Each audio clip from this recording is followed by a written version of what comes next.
মস্কোকে চমকে দিল কিয়েভ। রোববার রাশিয়ার কুরস্ক অঞ্চলে আরও ৩০ কিলোমিটার ভেতরে প্রবেশ করেছে ইউক্রেনীয় সেনাবাহিনী। ২০২২ সালে যুদ্ধ শুরুর পর রুশ অঞ্চলে এটি কিয়েভের সবচেয়ে গভীরতম অবস্থান। জবাবে কিয়েভে একসাথে ৫৭টি ক্ষেপণাস্ত্র ছোড়ে মস্কো। ২০২২ সালে ইউক্রেনে যে যুদ্ধ শুরু করেছিল রাশিয়া, আজ তা বুমেরাং হয়ে ফিরে এসেছে নিজ ভূখণ্ডে। রাশিয়া জয় করতে দেশটিতে ঢুকে পড়েছে কয়েক হাজার ইউক্রেন সেনা।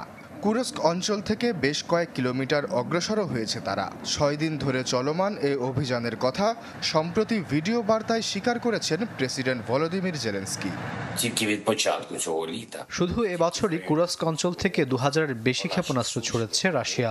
এতে আমাদের সুমি অঞ্চলে ব্যাপক ক্ষয়ক্ষতি হয়। প্রত্যেকটি হামলার সমুচিত জবাব দিতে আমাদের এই অভিযান। ২৫০টিরও বেশি ডিজাইন অপশন নিয়ে ওয়ালটন স্মার্ট ফ্রিজ, বোঝে আপনার প্রয়োজন। ইউক্রেনের এই অভিযান প্রতিহত করতে বদ্ধপরিকর মস্কো। কুরস্ক অঞ্চলে নতুন করে মোতায়েন করা হয়েছে ১,০০০ সেনা।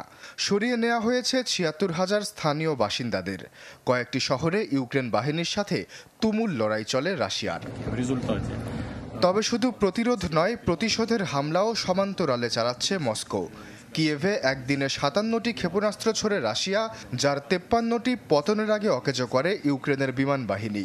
বাকি ৪টি ক্ষেপণাস্ত্র আঘাত হানে রাজধানীর বেশ কয়েকটি আবাসিক ভবনে। একই দিনে খার্কিভেও রকেট হামলা চালায় মস্কো। এছাড়া গোটা দেশেই সামরিক তৎপরতা বাড়াচ্ছে ক্রেমলিন।